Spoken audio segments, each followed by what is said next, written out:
Journée porte ouverte, 2 essais offerts, une deuxième mi-temps formidable, mais ça n'a pas suffi. Qu'est-ce que tu en penses? Ouais, le match contre les Anglais ont toujours un parfum particulier. Mais quand tu perds, ça pue beaucoup. Et aujourd'hui, il te manque beaucoup trop de choses pour gagner le match. 3 essais encaissés. On avait un petit peu mieux commencé les 5 ou les 10 premières minutes. Une pénalité loupée, une occasion d'essai par Julien Bonner qui tombe à 50 cm de la ligne. Mais après, encore exactement, on veut créer, ce qui est bien, mais une opportunité de surnombre, un ballon tombé au sol sur une défense agressive des Anglais, et un turnover, et on est mené 7-0. Et après, on a eu 10 minutes de flottement où les Anglais ont montré de la vivacité, ont cassé des plaquages, et puis après, on a l'impression de revivre l'Irlande, on revient, on fait une bonne deuxième mi-temps. On a le ballon pour gagner à la fin. Et bon, le drop goal un petit peu trop court. Mais après, bon, on manque.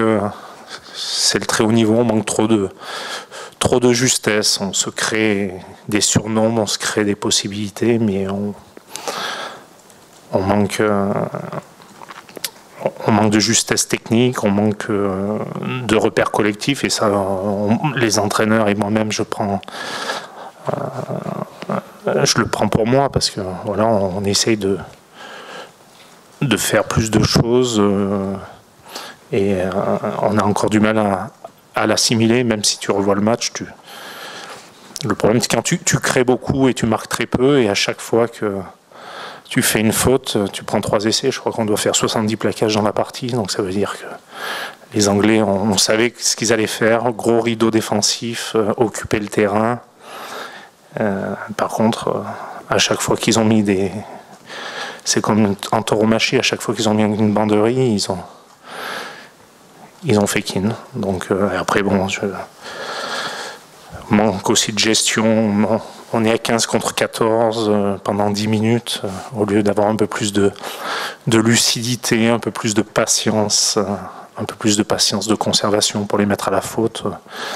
On marque pas de points, je crois pas qu'on marque de points pendant ces 10 minutes-là. Donc voilà, très déçu, très amer.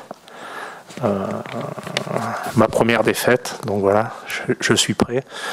Et je vais assumer. Et par contre, on aura un challenge énorme, c'est d'aller au Pays de Galles samedi après-midi pour essayer d'enlever le Grand Chelem aux Gallois. C'est le seul challenge qu'on a, mais on va essayer de tout faire pour l'être. Et déjà Vincent Clerc est out. Il est blessé à l'épaule et il est déjà out pour la semaine prochaine. Vous avez le ballon. Tu disais que vous aviez le ballon pour gagner, un peu comme contre l'Irlande. Est-ce que tu penses que le choix du drop sur l'action du drop de Trinh-Duc est le meilleur choix possible, alors qu'il reste une 30 que vous avancez? Et c'est une action aussi qui rappelle un peu la fin de match contre l'Irlande avec les 2 drops de Lionel. Tu parlais dans ta première réponse de manque de gestion, manque de justesse. Est-ce que c'est encore plus flagrant finalement sur le Money Time? Non, pas sur cette action, parce que bon, je pense que sur le jeu au pied, la percée d'Aurélien Rougerie, il y avait beaucoup d'Anglais dans notre camp. Donc on a essayé de mettre de la vitesse, mais ils étaient dans notre camp. Et après, quand on tente le drop goal, c'est qu'on a continué de mettre de la vitesse dans le mouvement jusqu'à un gros plaquage sur Thierry du Sautoir, je crois. Et alors après, on a essayé de revenir avec les avants pour essayer d'avancer, pour essayer de mettre François Trinh-Duc dans les meilleurs moyens pour le drop goal. Et non, par rapport à la semaine dernière, il y a des progrès, parce que la passe est arrivée et François a eu le temps de tenter le drop goal. Après, bon, c'est un mètre short, un mètre court, excusez-moi, et voilà, mais ça c'est le très haut niveau. Actuellement, on ne gagne pas les matchs dans le Money Time. Je suis sûr et persuadé qu'on va en gagner bientôt. Tu dis que le dernier challenge que vous avez, c'est d'aller gagner au Pays de Galles. Quel est le défi particulier que représente cette équipe galloise pour vous? Et deuxièmement, est-ce que tu comptes changer ton squad pour disputer ce match? Les Gallois, eux, ils ont la bonne habitude, c'est de gagner dans le Money Time. Ils gagnent contre les Irlandais à la 80e et ils gagnent contre les Anglais à la 77e. Bon, après, on sait que ils arrivent à avoir un pic de forme pour le tournoi Destination. Je ne vais pas revenir là-dessus. Ils partent 2 semaines en préparation physique avant le tournoi Destination. Et on peut s'apercevoir que nous, on finit bien les matchs, mais on manque un petit peu d'explosivité les 20 premières minutes, la première demi-heure. Et après, sur le choix, je crois, on a un rendez-vous demain en début d'après-midi. On va revoir le match ce soir. De toute façon, on rentre à Marcoussis dès le repas. Et il y aura un comité de sélection demain matin et la décision sera faite et on vous donnera le résultat demain en début d'après-midi. Je ne pense pas qu'il faudra peut-être attendre la tournée en Argentine pour travailler vraiment la défense, parce qu'à chaque match, il y a des essais casquettes, et que là, tu as quelques jours et que ça risque encore d'être court.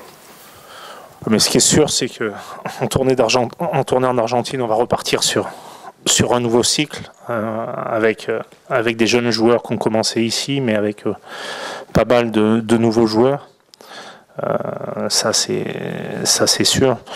Après défensivement, les Anglais avaient marqué que 2 essais avant ce match-là. Sur les 3 qui marquent, il y en a 2 sur des ballons de récupération où là on est beaucoup trop lent dans la réactivité, dans la réorganisation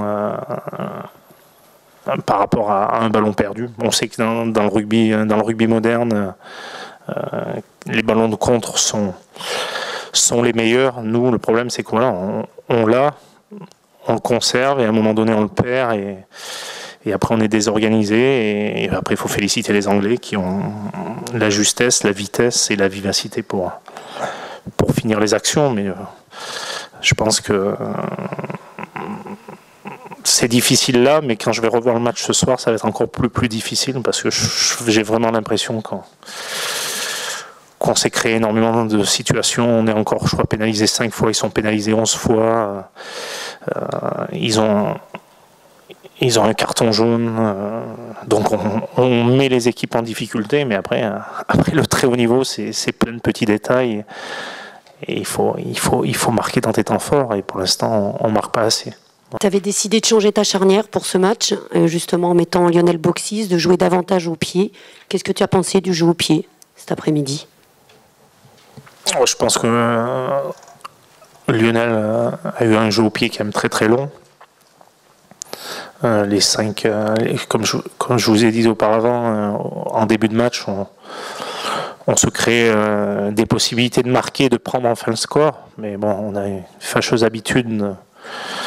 On aime être en difficulté, on aime être derrière au score et de cravacher après et de bouffer énormément d'énergie. Après, je pense qu'au niveau des pénalités aussi, il passe des pénalités très très longues. Après, bon, je crois que le deuxième essai vient sur un jeu au pied de pression de Julien Dupuis où on met aucune pression sur ce jeu au pied et après il y a un plaquage loupé et Ben Foden marque l'essai. C'est peut-être la plus belle connerie que j'ai fait dans ma carrière d'entraîneur.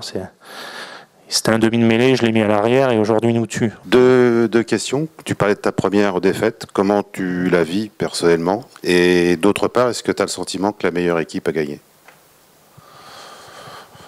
Je la vis très mal, bien sûr. Parce que jouer à domicile, jouer au Stade de France, jouer devant son public et de perdre à domicile, c'est vraiment pas agréable. Après, il faut féliciter les Anglais parce qu'ils ont marqué 3 essais, et ça tu peux pas leur enlever, mais ce qui me chagrine, c'est que on manque de réalisme dans nos temps forts, et que on manque de réactivité dans les ballons perdus. Après on demande beaucoup aux joueurs, et ils ont des valeurs exceptionnelles, parce qu'on fait encore une deuxième mi-temps de grande qualité. On a le ballon de la gagne en fin de match, mais sur la partie, quand tu prends 3 essais à domicile, tu peux pas espérer gagner un match de très haut niveau. Et donc il faut féliciter les Anglais, et, même si c'est amer, accepter cette défaite.